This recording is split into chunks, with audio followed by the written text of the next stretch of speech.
Hey, Heidi Hayes, and welcome to the Tick Bootcamp podcast. Awesome. Thank you for having me. And I'm really happy to have you. And I'm even more excited than usual because I don't have Matt Sabatello today. I have my good friend Maria Mooney here. So Maria, say hi to the folks. Hi, everyone. Thank you so much for having me. And it's always a pleasure to fill in and to always have conversations with you in this incredible community. So appreciate it. I'm happy to be here. Thank you, Maria. We love you more than you know, and it's always exciting because folks really like to have you as our co-host. Your episodes always seem to do so well. So and I think there's two elements to that. One is Maria, and one is no Matt. So it's always wonderful to. No. I'm teasing Matt. That tri-state humor.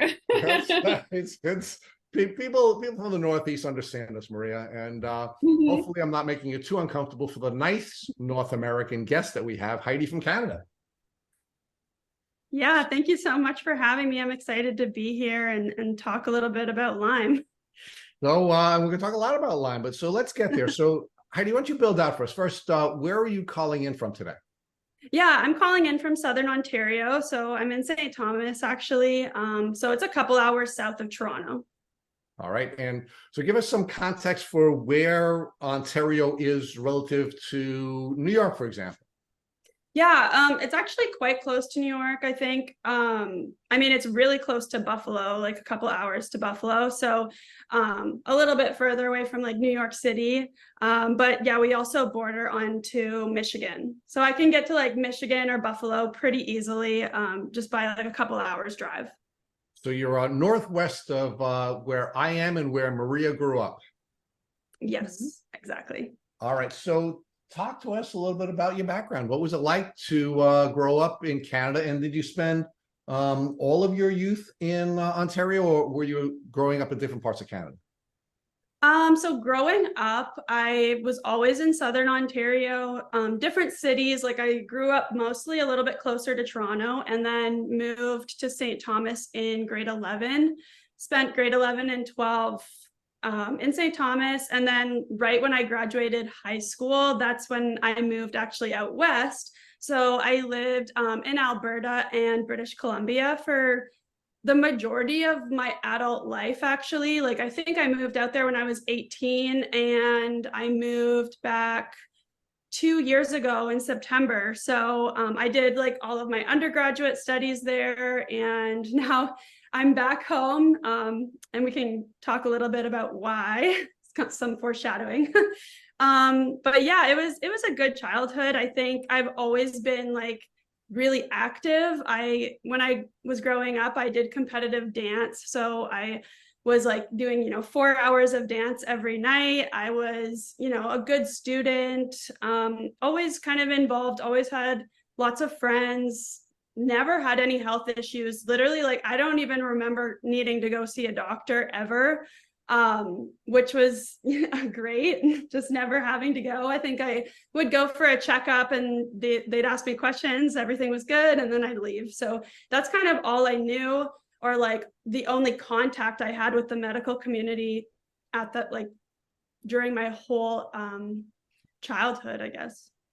So it sounds like you had an enjoyable and privileged childhood where you were a good student, you were a good athlete, you just sort of had a nice social environment. So talk to us about what your vision was for your future when you were about to go to college. What do you want to do? How are you going to change the world? Oh man. Well, I actually went to college a bit late. So I took a couple years off to kind of figure out what I wanted to do, because when I graduated high school, I had no idea. So I thought it would be fun to move out to Jasper, Alberta and ski. So I moved out there and it was amazing. Like I made so many wonderful friendships and so many amazing experiences. And it kind of introduced me to a whole lifestyle that I never knew growing up. Like everybody was just outdoors all the time, and like, the mountains were your backyard. So you were like 30 minutes from the ski hill, and there was just so much to do, like climbing, and I kind of was introduced to that world and kind of fell in love with it. So like hiking, climbing, skiing, all of that. And I really I was a waitress for a long time, and eventually I just was craving more. I really was craving to learn. I really wanted to learn honestly anything, and my whole family's been entrepreneurial, so I decided to study business. And I didn't know exactly what I was going to do with that, but I was just having this thirst to learn, and this thirst to kind of build something with my life, and I wanted to move forward and do something different.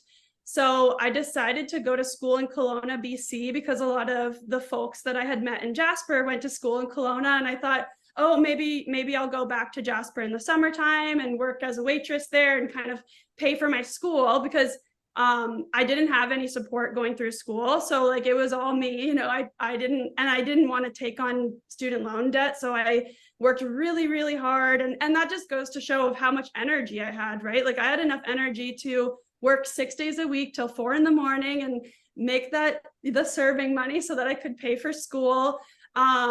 And I wasn't sure exactly what I was going to do with my degree, but I was just excited about learning. And there was a time period where I was wanting to go to law school, and, volunteered at a law firm and realized I didn't want to do that. So it's just been a journey. And I think going through the experiences I've gone through in the last couple of years have kind of solidified what I'd love to do with my life. And we can kind of get to that later.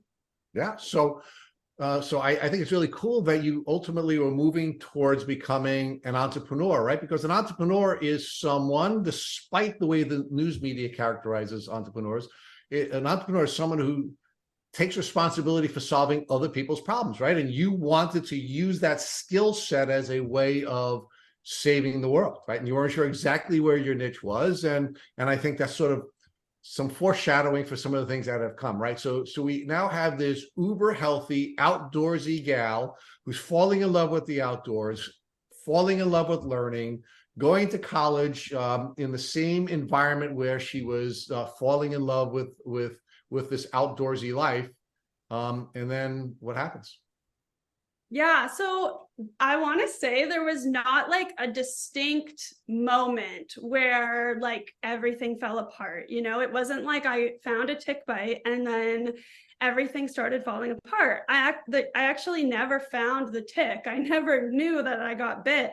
I knew that Lyme disease was very dangerous because when I was younger, so my family's from Switzerland. When I was younger, we would go to Switzerland on trips. And I remember my grandfather telling me that this older gentleman from the village that he grew up in had Lyme disease, and his half of his body was paralyzed, and just how much it affected his life. So I knew it was really dangerous. That was the extent of what I knew. And so I'd always do tick checks and always tell everybody to check themselves for ticks. So I never found a tick, but I did notice that my last summer before going away to school, I was so tired, anxious, getting bladder infections all the time. I just didn't know what was wrong with me. I couldn't handle drinking alcohol anymore. Because I would go out with my friends and I couldn't handle it. I would either get really sick right away or black out. And I didn't understand what was happening. And I just kept trying to push through and, shrug it off oh, this is normal or whatever. Always making excuses for my symptoms.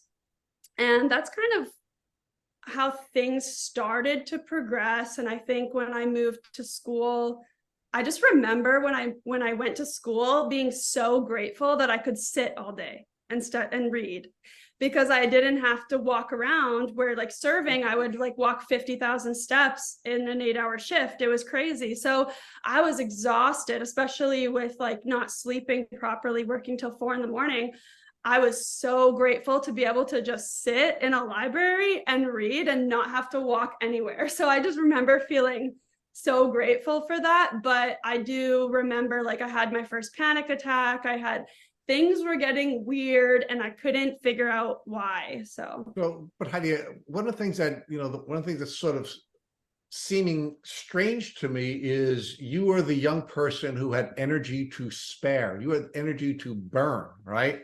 And now you're starting to suffer from what you now know to be immune dysfunction. And because you were suffering from the at that time the undiagnosed immune dysfunction, you started to now suffer from having a lack of energy, right? So you went from one extreme to the other. So when you have those two extremes, although I appreciate, that you are grateful to have an opportunity to sit down and study, and not have to have the energy to do the kinds of things you were doing, did that trigger you to go see a doctor? I want to like describe it as though like I was a frog slowly boiling in a pot of water. Like I didn't notice it was happening to me because the only time I went to the doctor was like when I would get these bladder infections that now I know weren't really bladder infections, because like after the 5th or 6th time of me going to the walk-in clinic, because just like a side note here, it can take years to get a family doctor in Canada. So like you don't have a family doctor. So you're going into walk-in clinics, especially as a student who's like studying on the other side of the country. They have no family with them. It's literally just them taking on the world. It's like you don't have a family doctor, and like good luck getting one. We have a very, very big shortage of doctors in our country. And I can talk a little bit as to why that is. Well, but Heidi, let's talk about that, because one of the things that we talk about on this podcast all the time is the failures of the American medical system, right? mm-hmm. And I've had many young people argue to me that the reason the American medical system has failed them is because we have a private medical system, not a public medical system. And we've interviewed many guests from Canada, which is considered the premier socialized medical system. We've interviewed people from Canada, Israel, which is also considered, when we hear about the premier socialized systems, we hear about Canada and Israel. And we've been told by almost every one of the guests we've interviewed from either country that their system sucks. So if the people in America think that the flaw in the system is that we have a privatized system, talk to me about whether or not the Canadian system really is a better alternative. Yeah, I think that's the narrative, that Canadian healthcare is so great. It's quote unquote free. What I've learned is that nothing is free in this world. You really do get what you pay for. And I know that the American healthcare system is not perfect. There's no perfect system, right?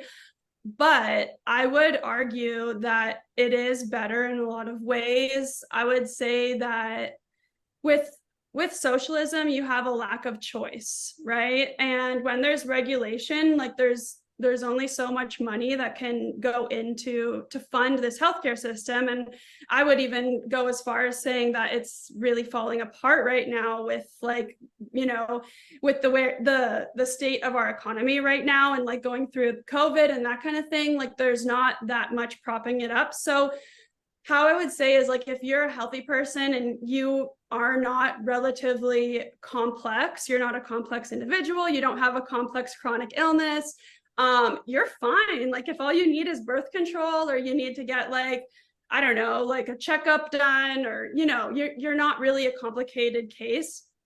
Hey, Canada's healthcare is great then. If you're sick in any way, you are not going to get the best care. You're not even going to have the option to pay for the best care. You don't even have the option to pay for the labs that you want, right? Because every doctor is controlled. So if you ask I went into my doctor's office with a list of labs and I said, hey, can you run these? And they're like, I'll lose my license if I run this many labs. Because they're controlled on like how many labs they're allowed to order and what labs they're allowed to order based on their specialty. And there's just so many rules around that. And I feel like in Canada, like if you don't like your family doctor, or if you don't like your rheumatologist or whoever, you are not getting another one. Like you are stuck with that person. You are not able to get another one. In the States, if you don't like your family doctor, you can fire them. You can fire them and you can go get another one. You can go choose who you want to work with. And I think like that is how the world should be. Like if you're not doing a good job, you should be fired for not doing a good job, right? So I think in a way, it's not the doctor's fault. Like they are, graduated from medical school. They're what, $200,000 in debt. And then they are threatened with their license being taken away. Of course, like I would be in the same boat. I wouldn't want to lose my license after paying and investing that much effort and time. And so I get it. I don't think it's their fault, but it's just this how the system is set up. And I've had to go to the United States I paid $15,000 in labs out of pocket. Those are not boutique labs. Those are LabCorp labs, like not fancy labs. And I have friends who have gone to get the exact same labs, and maybe they had a $500 copay or something like that, but nothing as close to what I had to pay. So Heidi, I'm asking the question not because I'm looking to wave the American flag, because the American medical system fails people with Lyme disease at the same rate that the Canadian and the Israeli and every European system does. So it's really not so much how the medical care is paid for that's the problem. It's really what the goal of the system is, right? And really what we have in Canada and what we have in the US and what we have in most countries is an acute care system, right? If you have an acute illness, the acute illness is something that the Western medical system treats really well. Break your leg, need surgery, you'll get it and you'll be fine. Great. But anyone who's chronically ill, and I don't care what the chronic illness is, Lyme just being one of the many, every system fails. And the reason it fails is because the system is not designed, at least the Western medical system is not designed to treat people with chronic illness. At least that's a conclusion I've come to after doing this podcast for the last several years. Give me your thoughts on that, Heidi. Yeah, that is definitely like an overall failure in our system. There's no preventative care. There's no emphasis on preventative care, and there's no great care within the mainstream medical system for chronic illnesses or even bio-individual treatment. But I would go a step further in this comparison and say that in Canada, the government really doesn't like doctors going off out of we call it OHIP. That's the insurance in Ontario for everyone. Everyone gets the same insurance. And they really, really put a lot of red tape in place for doctors to go out of that, charge out of pocket and do your own thing, right? In the States, I mean, we all know there's like tons of LLMDs all over the country, and they are not like persecuted in the same way. They are, but not as much as in Canada. So you can find the doctors and pay out of pocket if you have the means. At least you have the option. That's all I'm saying is in the big difference. At least you have the option to do so in the United States. And Canada, you don't even have the option. So folks are really left with almost nothing. And that is important, Heidi, because really what we've discovered here on this podcast is the people who are successful in using Western medicine as a tool for overcoming their chronic illness have to step out of the system. And almost every single LLMD that we've interviewed in this podcast, and we've represented scores of them, they're all private pay. They don't take insurance, right? And that's really one of the challenges that we have here. But again, it could be worse. You could live in Canada and not even be allowed to step out of the system without actually leaving the country, right? So as bad as our system is, and it sucks, it's certainly much better than having the Canadian system where you can't even step out of the system and get the treatment, right? And of course, one of the challenges of any third-party paying system, whether it be the American system where you're using insurance or the Canadian system where you have a socialized medical system, is that the people who pay are going to control what the doctors are going to do, right? And what we need when we have chronic illnesses is we need somebody who can spend time with us to learn enough about what our challenges are and come up with a treatment plan that meets a very bio-individualized, not only person, but of course, a very different set of permutations of the bugs that are spit into us when we get a tick bite or we get several tick bites, and how that sort of combination of being a bio individual and then having a diversity of a different type of and combination of germs being spit into us makes it very complex, right? And one of the first questions that my general co-host Matt would ask folks is, when they go to an LLMD, what is the difference? And generally what we hear is, my LLMD listened to me, and my Lyme literate medical doctor spent 3 hours or 4 hours with me on the first consultation, as opposed to 15 minutes, right? So we really need to have a different system in place so that chronically ill people are treated one way and acutely ill people are treated different. At least that's one of the things that I'd argue to you. Yeah.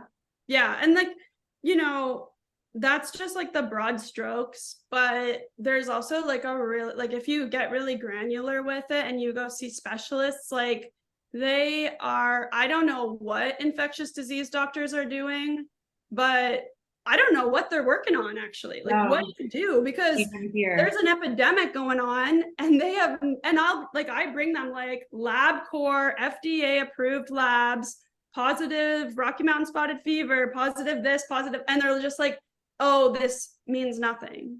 So I don't know what they're working on. I don't know what they're taught in medical school. I don't know like what the agenda is, but it's like laughable. Like it really is. It's just, I still haven't figured that one out. So let's come back to Heidi the frog in the hot water, and now it's getting hotter and it's getting hotter and it's getting hotter. But Heidi doesn't know about it because she's the fish who's in water asking what is water. So how is that developing for you, and how are you getting sicker and sicker?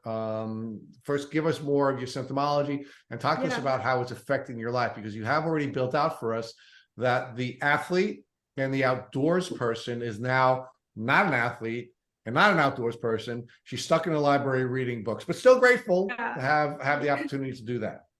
Yeah, I actually became really depressed. So I didn't know why, but I just like noticed that my life was becoming to suck more and more. I was just like, why does life suck so much? Like, it was so fun. And I thought it must be school, because everything kind of started when I started school. And I don't know, I was trying to figure it out, but I also didn't have time to really think about it too much, because all of the energy that I did have was going towards doing really well in school. I became very obsessed with like getting good grades. I became crazy obsessed over that. Maybe that's a symptom, maybe not, but sounds like it is to me. Yeah, like I will raise my hand and say yes. Yeah, just same. And I think a lot of people who get Lyme are like type A personalities. I don't know. Yeah, okay. So same. Yeah. Okay, so that's a thing. And that was very important to me. And so all my energy was going towards being a great student and performing very well. So that was everything to me.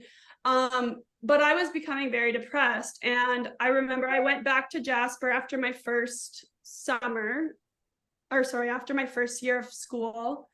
And I worked myself so hard. I worked so many days in a row, and just, working sometimes 12-hour shifts. It was crazy. And I was exhausted. And actually, I hope this is not too much information, but when I worked and then went back to school. I moved the day before classes started. I didn't have a break. I worked straight up to that point, and then I had another job lined up for when I got to Kelowna. So I was very anxious about money. I was so anxious about money, so anxious about getting perfect grades, being a complete control freak about everything. And it was just too much. And that's when I had my first suicidal attempt, and I ended up in the hospital. But it still would take a few years to really connect the dots that this was Lyme, because it was so out of character. It was so not me. And my dad came all the way from Ontario to pick me up and bring me home. And my parent, my whole family was just what's going on, right? Because they're not with me. They're not seeing me day to day. I didn't have any support at all while I was out there. And when I came home, I slept for like a week straight. And then as soon as I like got a little bit of energy, I was like, oh my God, I need to go back to school. I need to keep, like, I'm losing time. Like, and I enrolled in a semester at the school here. And then after a semester of the school here, I ended up going back to my original school to finish. So it was just crazy. Like it was so manic. Now looking back, I was so manic and just trying to achieve my goals, but I felt like I was walking through quicksand, to get there. So let's build this out a little bit, Heidi. So, and I want to segregate the physical symptoms from the emotional symptoms just for the moment. I think we have to merge them, but Yeah. so, what were your physical symptoms, and were you going to doctors to seek No. treatment for your physical symptoms? Yeah, like looking back now, like I kick myself, but I wasn't. Like I was not going to doctors. I did go to a doctor when I came home after that episode because my parents brought me, but like they were completely useless. Like they gave me an SSRI. That's it. So great, like you committed suicide, here's an SSRI. Thanks. Or tried to, sorry. So let's stay with that for a second. Heidi, I have some questions about that before the mental health professional prescribed you the medication. Yeah. Did the mental health professional put you through a battery of physiological diagnostic tests to see if the mental health challenges were connected to a physiological issue? Of course not. Of course not, right? Like they don't practice that way. So, and I wasn't wise enough, and I was so obsessed about money. So the thought about trying to go see a naturopath didn't even enter my mind. So, well, and also I think you have to be fair to yourself. You were sick. You were sick, right? So but I didn't know it, right? Like I didn't realize that I was sick. I was sick, and looking back now, I can identify how sick I was. But at the time, I thought there's no way that that thought never even entered my mind because I was so healthy my whole life. So the thought that I could be chronically sick was like never even entered my mind. Right, and again, I really like your metaphor, which is you were the frog in the boiling water, right? I mean, it hadn't boiled yet, hadn't boiled over yet, but it was getting hotter and hotter and hotter, and you just didn't realize it because you were adjusting to your environment. Yeah. So let's now talk about the mental health professionals, right? So we now know with the benefit of hindsight, that you had bugs in your brain and you had bugs in your body, and you were also living a very different life as a result of having this contrast of first having energy to burn and then not having enough energy to do anything, right? And because you had that anxiety, you were now working your tail off with various jobs, working long hours and making I mean, I could just see you spinning around and spinning around and spinning around and getting worse and worse and worse as you're declining, right? So give us more insight into what the mental health symptoms were. You said that you were obsessed with almost everything, right? So it sounds like compulsion was a part of your mental health challenges. You were obsessed with money, you were obsessed with grades. You were very, very, again, I don't want to diagnose it, but OCD about everything, right? What else? What other mental health symptoms did you have? Were you suffering from grief? Were you in the grief cycle because of the not differences yet in your life? I'm sorry? Not yet at that time, because I'm really a type of person that I don't take on a victim mentality. Like I really don't. I'm really like, okay, like let's just fix the problem and move on. So I didn't really go through a grief cycle yet, and it's coming because things get so much worse. But I was depressed because I felt like something was wrong with me. I thought it was me, and I was, just not enough. That was like a big theme running through my mind of like I was not enough. And So it was depression and like some I wasn't diagnosed with it, but like OCD. And yeah, it just didn't really make sense because I never had issues like that growing up. But there was like always these weird things that would happen, like I got in a car accident, which was like very weird. And for me, and like I haven't gotten in a car accident since then.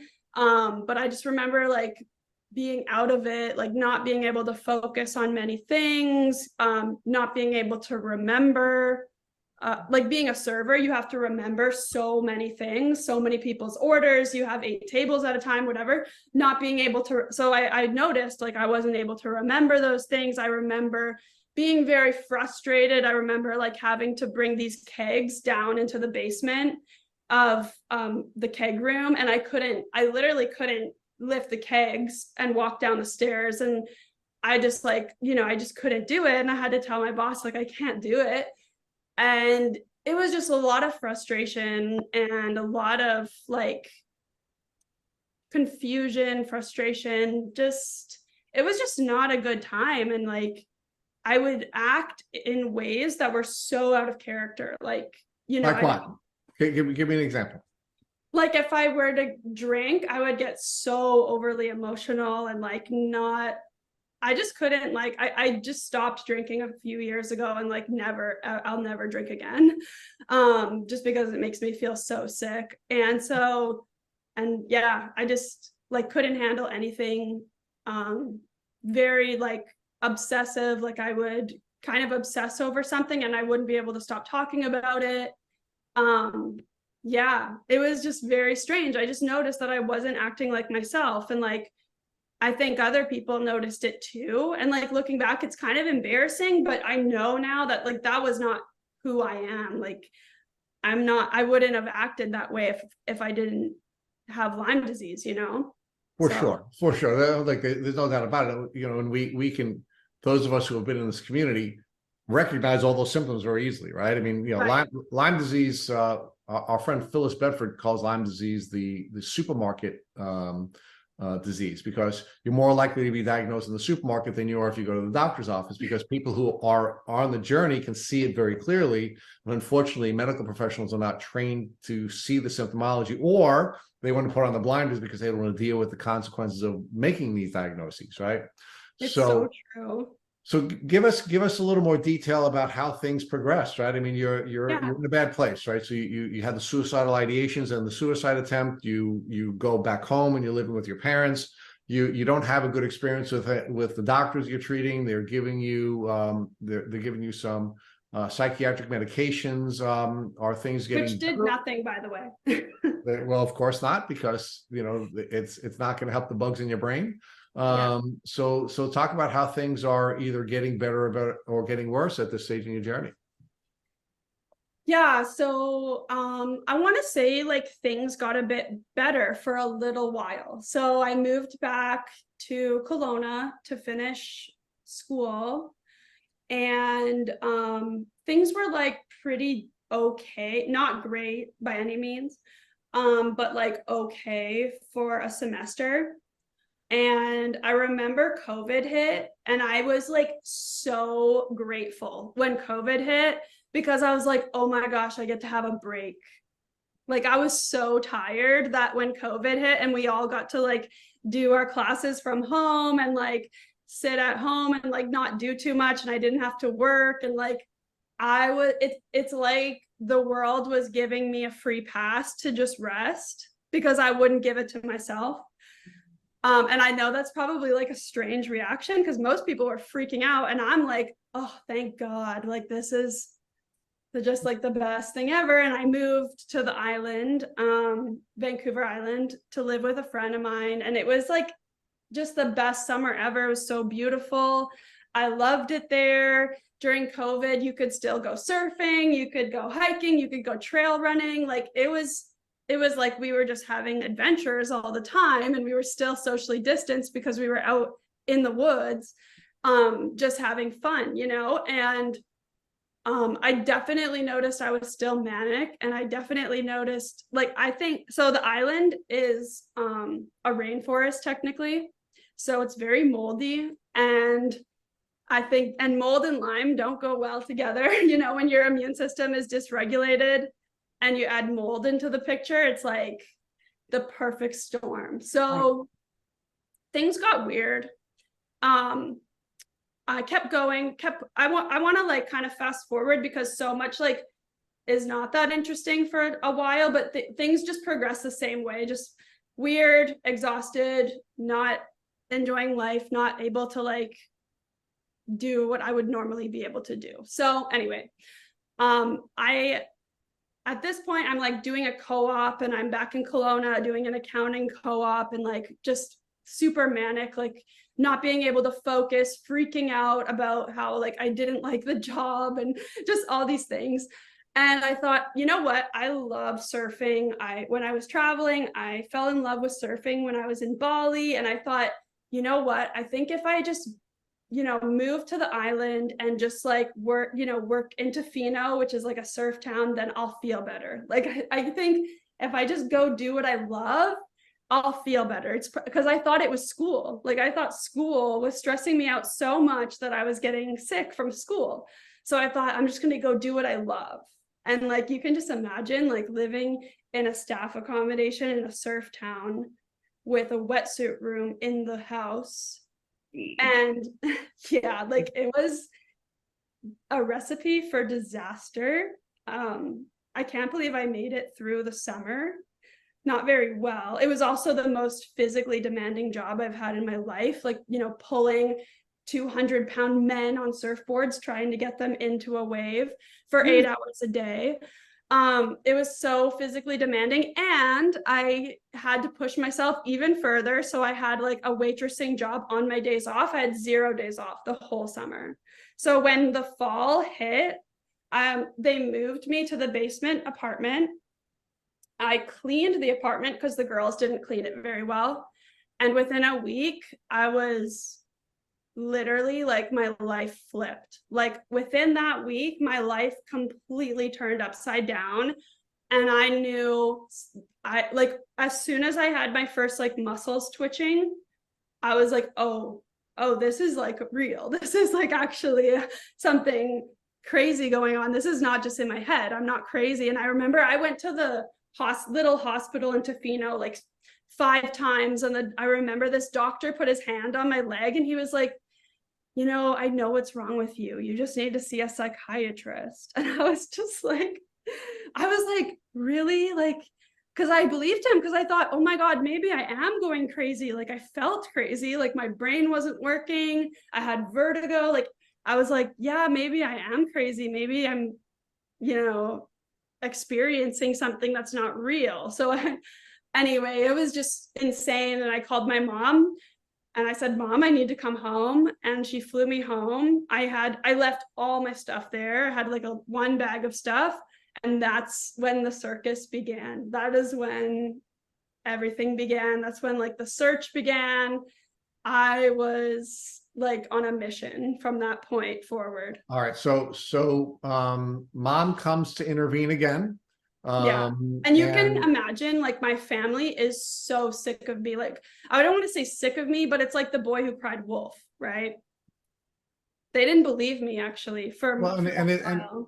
And Heidi, it's one of the things that we consistently see on this podcast, and that is that, you know, because you don't look sick and because you don't look sick and you know, we don't have doctors who can diagnose us, and we don't have a particularly enlightened community of people who are practicing in the psychiatric and psychological arena, right?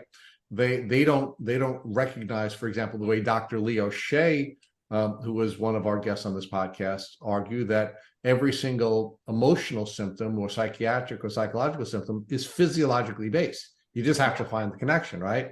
So, you know, you have this really ugly formula of failure around you in the healthcare and the mental health care system, and now you're home, right? Your mom takes you home, and she's putting you in a position where you now have a break from the life, the sort of the obsessive life that you were living, and you're now given an opportunity to try to figure out what's wrong with you. So what do you do next?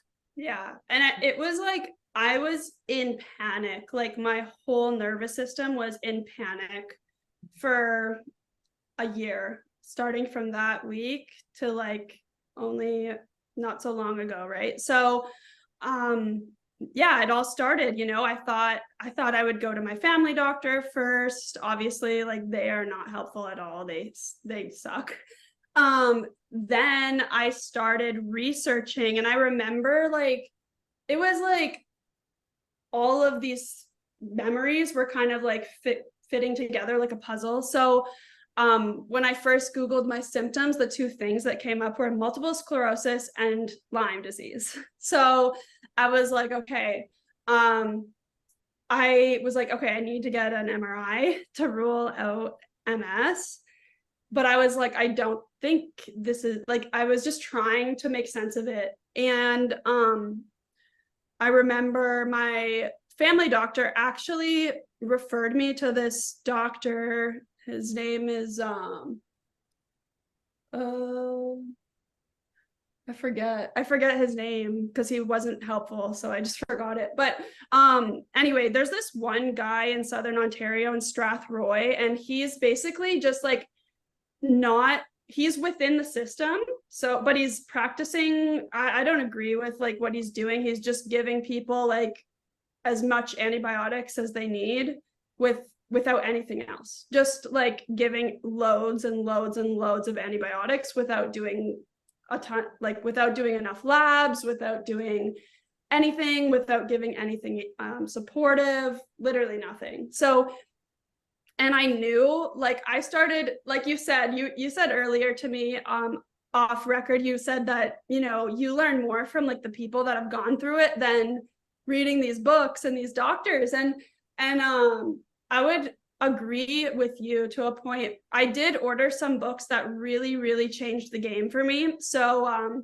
the first one was Chronic by Dr. Stephen Phillips, and the other one was Break the Mold by Dr. Jill Krista, because somebody had mentioned to my mom, like, you got to look into mold.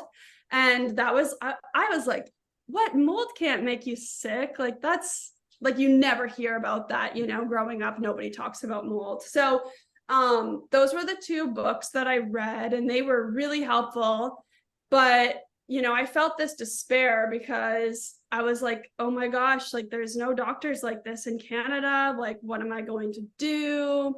So Heidi, let me ask you to take a pause for a second. Maria's going to sort of take you through the next portion of the journey, but Sure. I want to walk you back to the Google results that you received when you were searching your symptoms, and it comes up MS or Lyme, right? Yeah. What was your emotional reaction to having one of those two diseases? Were you more fearful of the possibility of MS than you are of Lyme? And did one of these diseases or the other speak more to you as you were looking at the two of them and considering having one or the other as a diagnosis? Yeah. It was terrifying. Like either way, it was terrifying. I thought my life was over, and I think Lyme spoke to me more because when I first moved into that house, I was feeling sick for about 2 weeks, and I was messaging with one of my friend's sisters, who's now another friend of mine. And she is a holistic nutritionist. So I was just telling her, like, I'm feeling weird. I feel like my nerves are on fire. Like, that's what I said. And she said, I think you have Lyme. And I was like, maybe. And then I started feeling better when the sun came out and, summer started like happening. And so I kind of dismissed it. Oh, and I actually did go to the doctor in Tofino. I asked them to test me for like mono. Mm-hmm. And she called me and it came back negative. And I said, hey, like my friend said I could have Lyme. And the doctor in Tofino said, I wouldn't go there. Lyme is really controversial. So that was like the first weird thing that happened. There was so many weird, when you have Lyme, it's like so many weird things happen to you. Yeah. So like, it's the weirdest journey ever. I don't understand why people are so weird about it. It's Yeah. not like Heidi, my story, I must say, I find so much similarity in our stories, especially yeah, with the nervous system on fire and that type A and a little bit of OCD and just not feeling like you're being yourself, down to suicidal ideation. So now you're confronted with, I may have Lyme or I may have MS.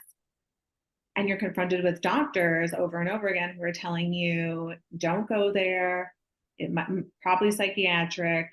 How then did you bridge that gap between being told, don't go there, and it most likely is something that you're doing wrong, something psychiatric, blaming it back on you to, I have Lyme and I have mold now, and now I have to start this journey. So how did you it how was did you really move in that messy. direction?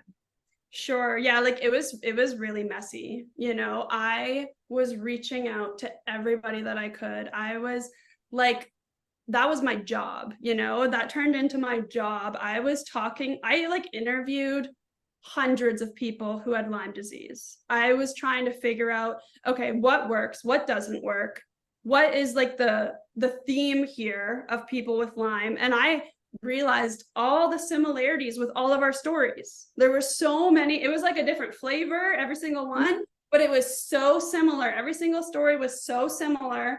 And I was like, okay, I just needed to get answers. So it was very messy the way I started to gather information and put the pieces of the puzzle together. But I saw a naturopath who did a Western blot with IGenics, and it came back with 2 bands. And she said, okay, like this is positive. That's what she said. And I didn't really get like a great amount of help from her. She like put me on her protocol for Lyme, but like didn't test me for mold, didn't look into it. So I had a very big hunch that mold was the problem. It made sense. I was in like one of the moldiest areas in the world, probably. So, and mind you, like this is over an 8-month period of all like just putting the pieces together and trying and like spending money and whatever. So then I ordered spending money. Yeah, spending money and just like talking to a million people, reading a million books. I figured out very quickly, okay, nobody in the healthcare system is going to help you. You need to help yourself. You need to become an expert. Exactly. You need to be your own doctor. You need to figure all this out. So you need to start reading, and you need to start learning what labs mean, and you need to start putting the pieces together. So I ordered my first urine mycotoxin test, and my OTA was like through the roof. Like it was really bad. And so for people who are listening, that means that that mold, the test came back that you were positive for mold toxin. Yeah. Yeah. Sorry. So the urine mycotoxin tests will basically measure what you're excreting from your body. So I was excreting a lot of ochratoxin A, which is nephrotoxic, neurotoxic, carcinogenic. Like it's just really, really harmful, which is why I was having tremors and muscle twitches and couldn't see well, and like, had all of these very, very scary ALS type symptoms, muscle weakness, all that. So with that information, and my family still didn't believe me. Like I was suffering so bad, but they weren't listening to me and they didn't believe me, and I just felt completely alone. And when I first got my mom on board, is like I looked at her and I was like, hey, it would mean a lot to me if you read this book. It was the book Toxic by Dr. Neil Nathan. And, he describes a patient with vibrations going down her spine. And I would tell my mom, I'm having vibrations down my spine. He described somebody that sounded exactly what I was saying. So she really like started to believe me at that point. And I was so desperate. My parents' house was very old and it was moldy as well. So that whole time I was still living in mold, and I knew like, okay, like the first thing I need to do is get out of mold. Like that's the no Lyme treatment is going to work unless I get out of mold. So I ended up living like I felt like I was imposing so badly, but I ended up living with one of my friend's parents because all my friends were in BC. I didn't have any friends left on the East Coast to ask for like a favor, right? And that adds to that loneliness factor that you're already feeling. You're surrounded by people, but at the same time, you're alone. Oh yeah, I lost everything. I lost all my belongings. I lost all my friends, my community. Like it's so isolating having Lyme, and everybody knows that. So here you are starting, basically feeling like you're starting from scratch. Here you are, you're alone, but now you've got your mom on board. You got this test back that is telling you that most likely you have mold toxin and Lyme. How did you feel when you got that possible diagnosis back and having your mom on board at the same time? Did that sort of bridge the gap between you feeling like you had no idea how to get better and you wanted to find out what was going on and you needed something to send you in a direction so that you could try to heal yourself? Was that moment for you a relief? Because with a lot of Lyme patients, I hear, and for me myself, knowing that I was very sick and even in a terminal state, I was very happy to find that diagnosis because I knew now I could start a plan, being very goal oriented. Did you have that same feeling, or was there another moment where there was a bit of grief and despair and trying and understanding that this is what your life was now and where you wanted to be was a bit of a gap? Yeah, when I first got the diagnosis of Lyme, I was in a way kind of happy because I was like, oh my God, this is not me. Like, I'm not crazy.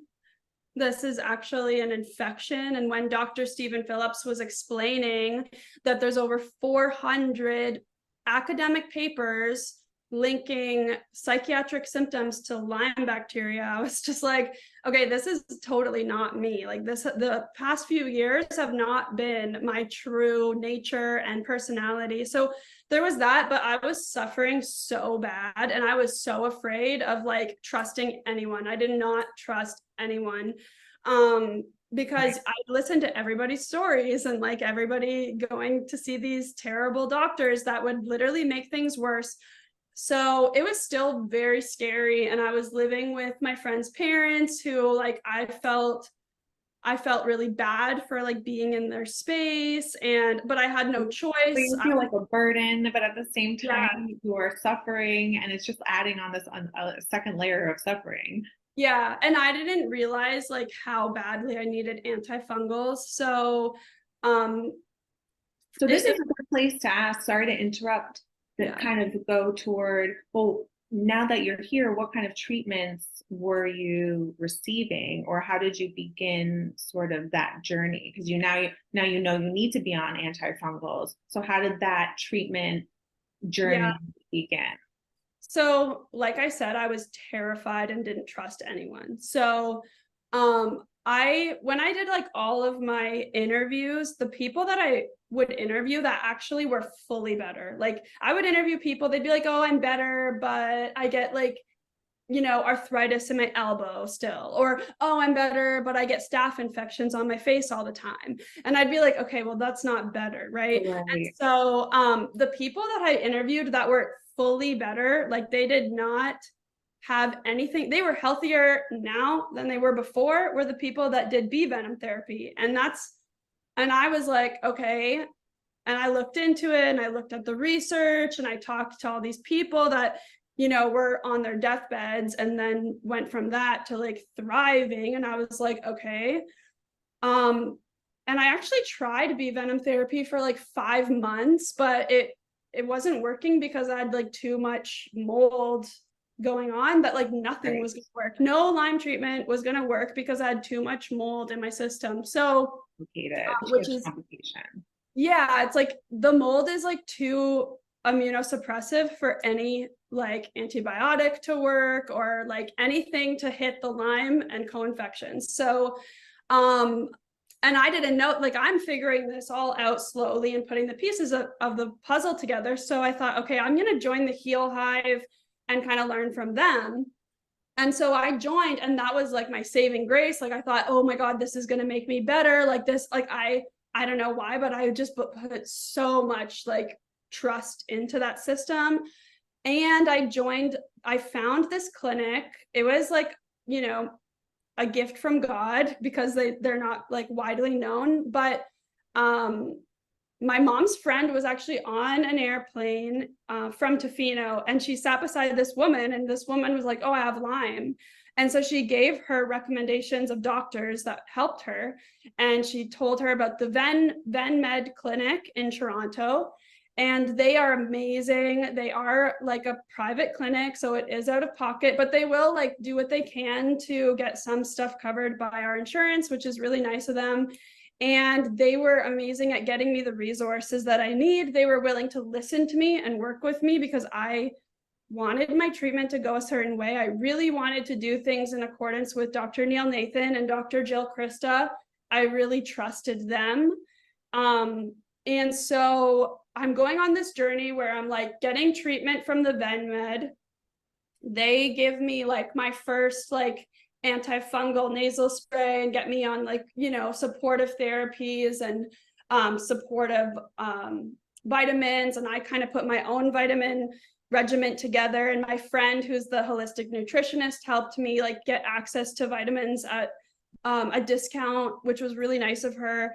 And so I had like my spreadsheet, I had like, you know, my whole protocol set up. I was like on a mission, but I was getting worse because I wasn't having like hard enough antifungals. And so you're doing all this amazing supportive therapy for your immune system, for your total health, for your total wellness, but at the same time you're still getting worse because, or at least staying the same while putting in all this effort, because you have the mold that is complicating everything. So did you do antibiotics? Did you do herbs, antifungals? How were you treating the mold? And then how did you get from treating the mold to then being able to look at the Lyme? Or is that something that you're still working toward? Yeah, I'm still working towards the Lyme because the mold has been a beast. So I'll get into that. Yeah, so there's like so much to unpack, because with Lyme, everything is so every much. detail matters. It does in the story. Every detail really connects you to the next bridge, to the next moment, you know. It really does. And mind you, I was working, like I got an internship at Shopify because I knew that I needed to work to pay for this treatment, because my parents were not going to pay for it.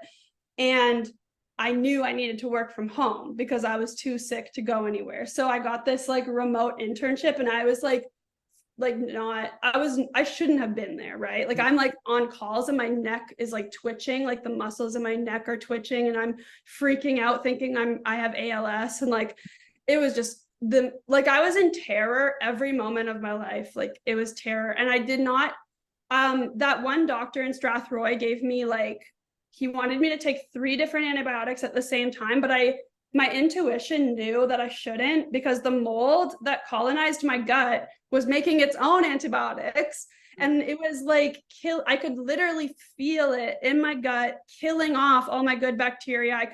I had like gastroparesis, where your gut literally doesn't move anymore because the mycotoxins are essentially poisoning the nerves in your gut lining. So I had that going on, and I knew very, very difficult to have, because here you were also trying to boost your immune system. And now you have an issue where your gut is involved, and in a big way. So now you're coming up against this as well as the mold, and treating all these things at the same time.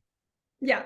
And we all know that 60% of your immune system is in your gut, right? Yeah. So as soon as I moved, like the folks I was living with, like it was time for me to leave. So I found a low mold apartment, and I moved in, and I started using the antifungal nasal spray. The first day that I moved in, and black mucus started coming out of my sinuses.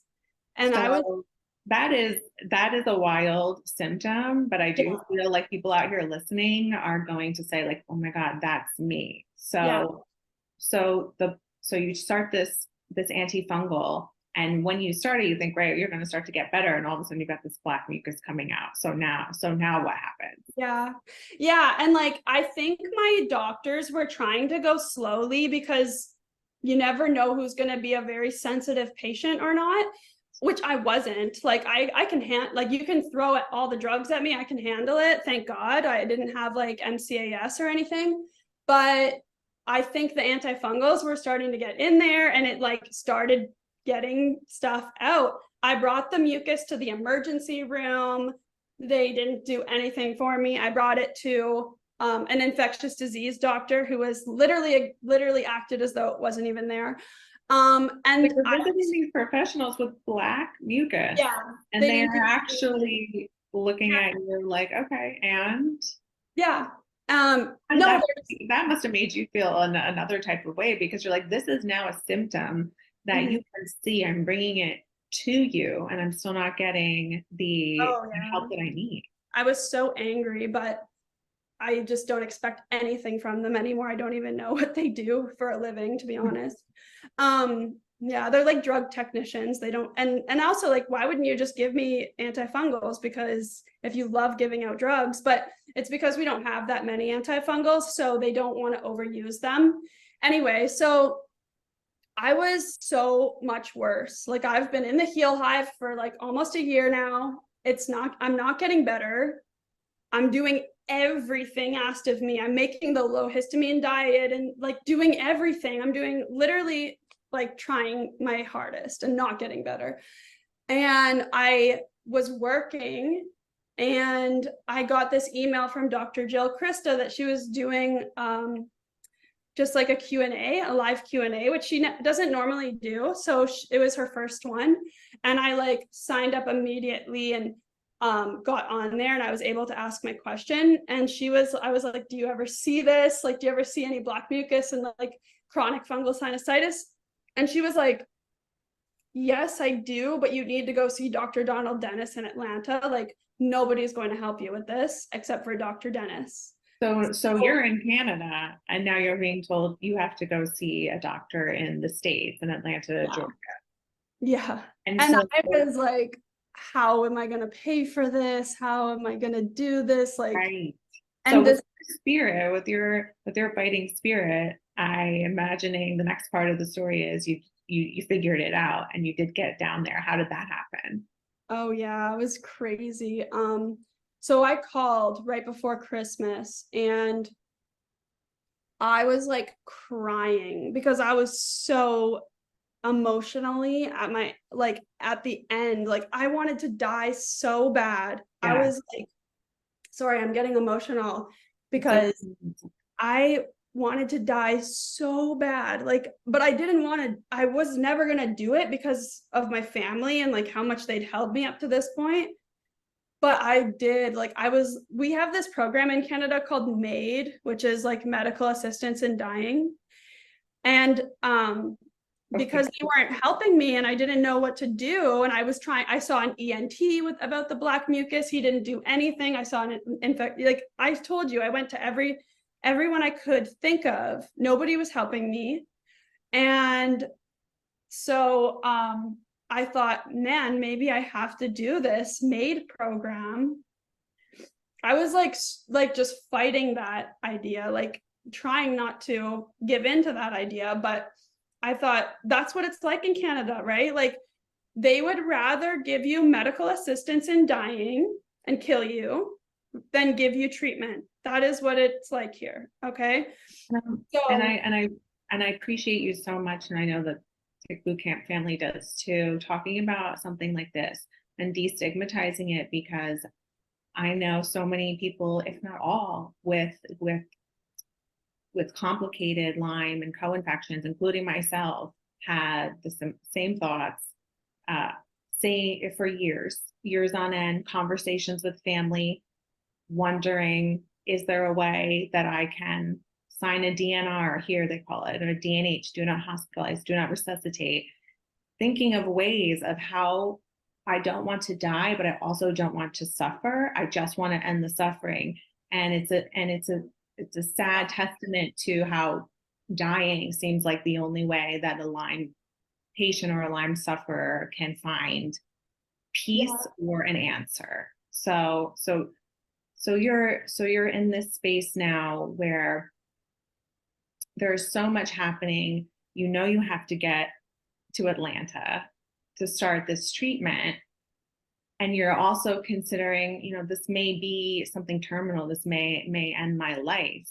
How did you get that next push to push you to further your journey and to go ahead and give something else a try without knowing whether or not it was going to help, like in the past?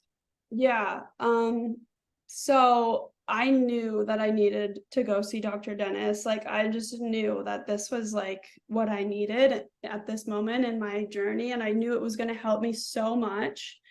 But I didn't know how I was going to do it or how I was going to pay for it. So I just remember like being in the car with my mom, and I told my mom, like, Mom, I need to go see Dr. Dennis. I don't care how much it costs. Like, I'll put it on my credit card. I don't care. I just need to go see him. And my friend started a GoFundMe for me, and that was really like, she did it with me, and I was so embarrassed to do that, to like be vulnerable and ask for help. But we were able to raise quite a bit of money, and then my church gave me like a good amount of money. I think God was like really, really working in my life at that time, because I remember my mom's in the band at church, and I remember I went to watch her, and like this guy, I'm so emotional now, sorry. It's part of what we go through. Yeah. So he asked me like, are you okay? And I just started bawling, like, and there's a lot of trauma associated with what it's crazy. It's so crazy. So I just told him what I was kind of facing, and like they ended up donating a lot of money to me being able to get the surgery, which was really nice. And then my can I back up and ask which surgery this was? So is this in Atlanta? Oh, sorry. Yeah. I know it's there's so much, and every detail is so important, and it's swirling in your head. So your church helps you, which is so divine intervention and so beautiful, and it's just a testament to community. So they're able to get you to Atlanta to now have a surgery. Can you explain what that means? Yeah, so when I called Dr. Dennis's office, they sent me like all of this material to kind of go over, and it was actually a lot of videos of what he does. So he does this surgery for people that need it, and because he sees like the worst of the worst mold cases, right? And mold like always enters your sinuses before it enters the rest of your body. That's like the first point of contact. So he does this surgery where he goes in and opens every single sinus, cleans everything out, and then essentially like power washes the sinus with amphotericin. And at the same time, it sucks out the mycotoxins and the debris while spraying this really, really highly effective antifungal into these cavities. So I knew that like I was going to need this surgery. I knew it before. I saw a photo of my CT scan when I was at the ENT in Canada, and I knew it looked so messed up. And he was like, it's perfectly fine. And I was like, what are you talking about? Like, look at this. Like, there's literally no room for air to breathe in my sinuses. My turbinates are like massive. I just feel like, what are these doctors learning in medical school if like I can read a CT better than an ENT can? So anyway. So this surgery, you say, you're like, I feel this in my intuition. I know I need to do this. So you get down to Atlanta, you have the surgery. And how are you feeling after the surgery? Was there a turn in the journey? Yeah, and it was not an easy journey, by the way, getting down there and everything. Because we had to stay there for 2 months, because he said to me, like, look, this cannot fail. this needs to be successful. So I had to stay down there for 2 months and have a follow-up every week. So it wasn't immediate that I felt better, but when I was taking the oral antifungals, like I could literally feel the mold dying in my gut. It was like a monster in my gut, like dying. It was crazy. So you're having die-off symptoms as well on top of your actual symptoms that you're dealing with daily. Yeah, and I've never had die-off symptoms like this. Like it was crazy, but it felt kind of good because something was actually happening for once. Right. And like it was just very slow. Like it hasn't been perfect. I don't know, like you guys probably know how hard it is to live in like low mold environment. It's almost impossible. And yeah, so like I have to make sure that I have to ERMI test every 4 months. I have to make sure that everything is exceptionally clean. If my ERMI goes up, I have to get an inspector, find out where it is, remediate it. Like the average amount of remediations that I have to do is 2 every year. I just expect that to happen. And I just stay on top of it, but it's so difficult. And so I'm just waiting. So like now it's been a year since my surgery. I had my surgery on January 27th, and it's been a year. I'm working full time at Oracle, which is a huge tech company. And it's a pretty intense job. I'm as a consultant. I can't believe like I'm able to work full time. It's been almost 4 months now. So it's almost a year since the surgery, and now you're working. So someone finally saying, yes, you have mold, let's treat it. We're not going to fail. Now here you are about a year later working a full-time job in a tech company, which is not an easy area of work whatsoever. It's very demanding. So the difference from 1 year ago with the help from your community and with this doctor who said, I'm not going to let you fail, is like night and day. Yeah. Now I imagine you still have a ways to go, even though you progressed so much. But so I have a game plan, like I have a roadmap of what I need to do to get to 100%. And this time last year, I didn't think it was possible to get to 100%. I just wanted to stop feeling like I was dying every day. And now I have hope, like, oh my God, like I think that I might get my life back. Like I can dream again. Whereas like, I don't know, you guys probably know this or have heard this from so many others that when you are like, one of the coping mechanisms for people with chronic illness is you just stop dreaming. You don't envision a future. You just focus on today. You literally, because that's all you can focus on is one day. You don't, it hurts too much to think about the dreams that you would have or could have or have. That may not happen. Yes. Right.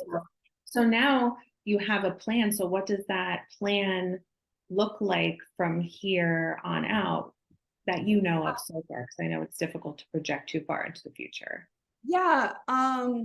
So at this point, I'm still like, the whole idea is that you have to kind of stay on some sort of antifungal, whether that's natural or pharmaceutical, and you work with your doctor to kind of see where you're at, but you stay on them until you have no more mycotoxins in your urine. And also I'm tracking like the Shoemaker inflammatory markers for mold and, waiting till those completely normalize. And once all of my mold symptoms or mold markers rather are normal and look good, I'm going to start bee venom therapy, and I'm going to do that for 2 to 3 years.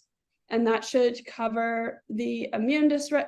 The great thing about bee venom therapy is it's so multifaceted. Like it really modulates your immune system back to normal. It gets at every single co-infection based on other people's labs that I've been able to see in the past. It's able to essentially eradicate Lyme, which I haven't seen like herbs or antibiotics do that. They just kind of put you into remission. And it also degranulates mast cells, which is great because we have so many issues with histamine, we have so many issues with hives and that kind of thing, and just certain allergies. Yeah, so you get it. It's just there's just so many aspects to Lyme that it helps with. So that's kind of the path that I've chosen as of right now. Of course, like everything, this journey, like everything, things come up, life happens, but that's like the broad strokes and general idea.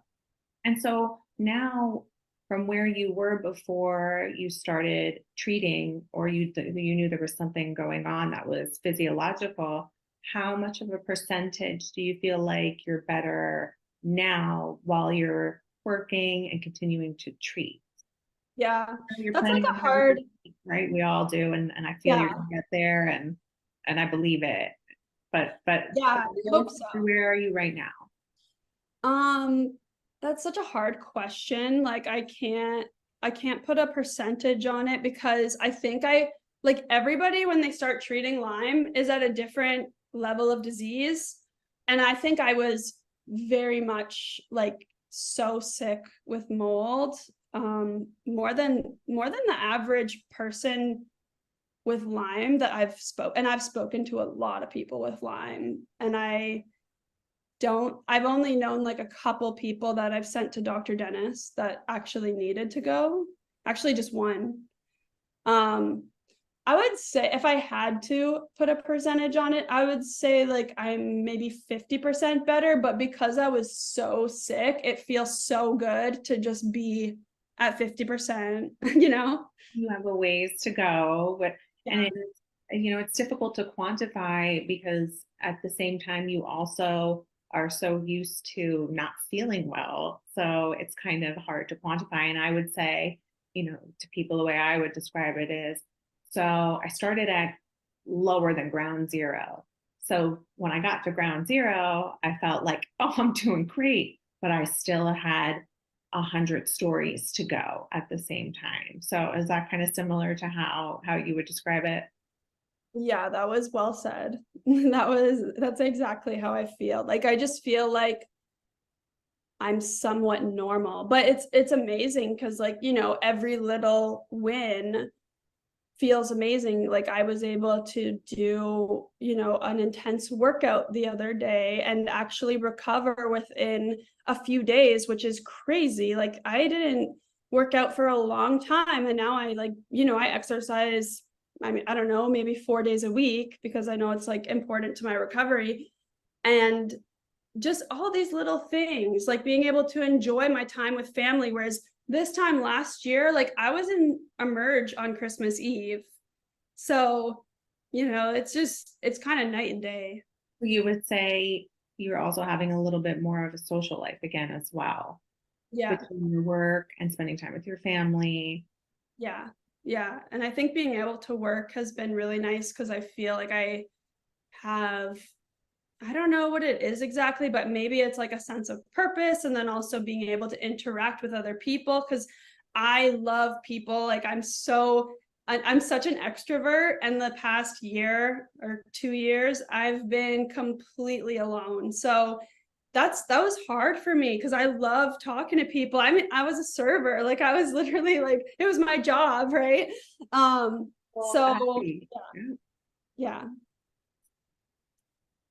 Well, your story is incredible, and it's going to touch so many people, where they're going to feel like, oh gosh, this sounds just like my story in one way or another. I know I've felt that listening to you. So, what advice would you give to others who are not sick now but are aware that Lyme exists and would like to try to take some precautions to protect themselves and their families and the people that they love?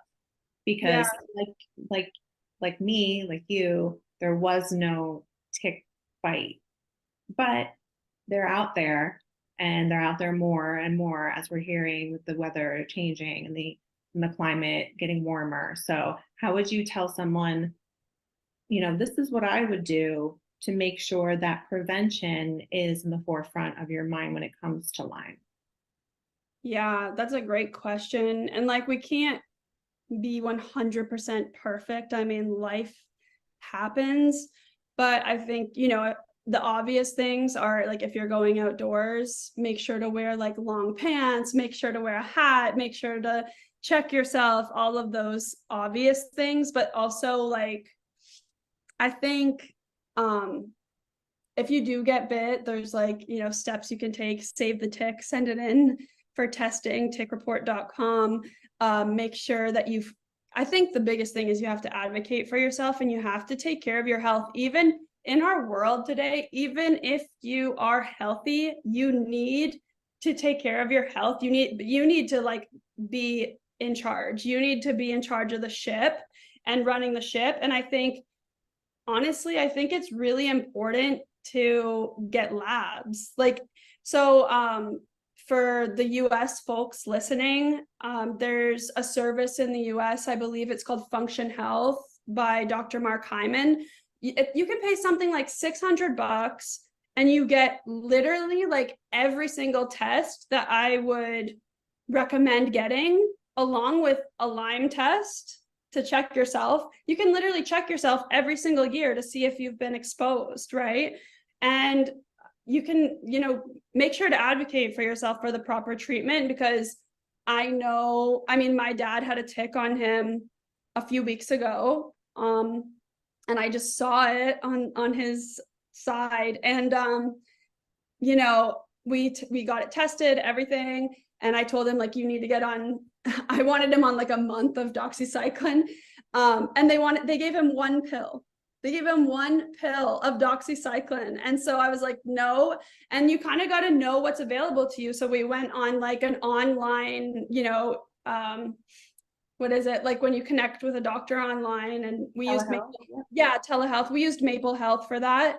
And I told the doctor, like, hey, we need 2 weeks of doxycycline, please and thank you.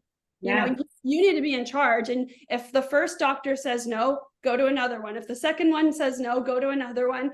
And it's annoying. It takes work, but your health is worth it. So what I'm hearing is advocate for yourself, listen to your intuition. And for those of you who are listening who are not dealing with a chronic illness, make sure to take care of your health, or make your health a priority now before something happens.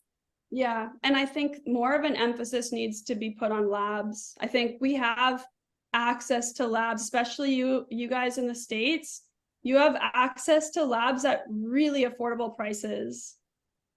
Just, find a way to get the requisition and get comprehensively tested every single year. Go to your doctors. Yes. Get a well check. Go to your doctors. If something is off, get some labs done. Yeah. And advocate for yourself.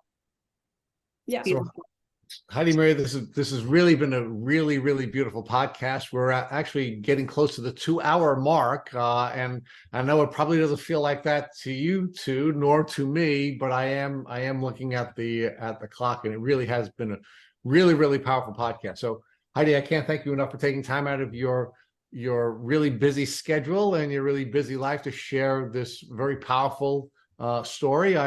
I'm sorry you had to cry, but I quite frankly have to thank you for being willing to cry and be that vulnerable, because it was really moving to not just us who are interviewing you, but I know there'll be people crying on the podcast when they listen to the podcast. So thank you so much, Maria Mooney, for being my wonderful co-host again. And I want to thank everybody who time hearing the inspiring stories of other Lyme warriors like Heidi. Thank you so much for being so transparent. Hearing your story makes me believe in the power that we have as individuals to take control of our lives and our health. So thank you. Thank you both for having me. It was just like such a pleasure to share my story. And I think what you guys are doing to bring awareness to this community and just to provide value, I think everyone's stories help one another. So I really appreciate it.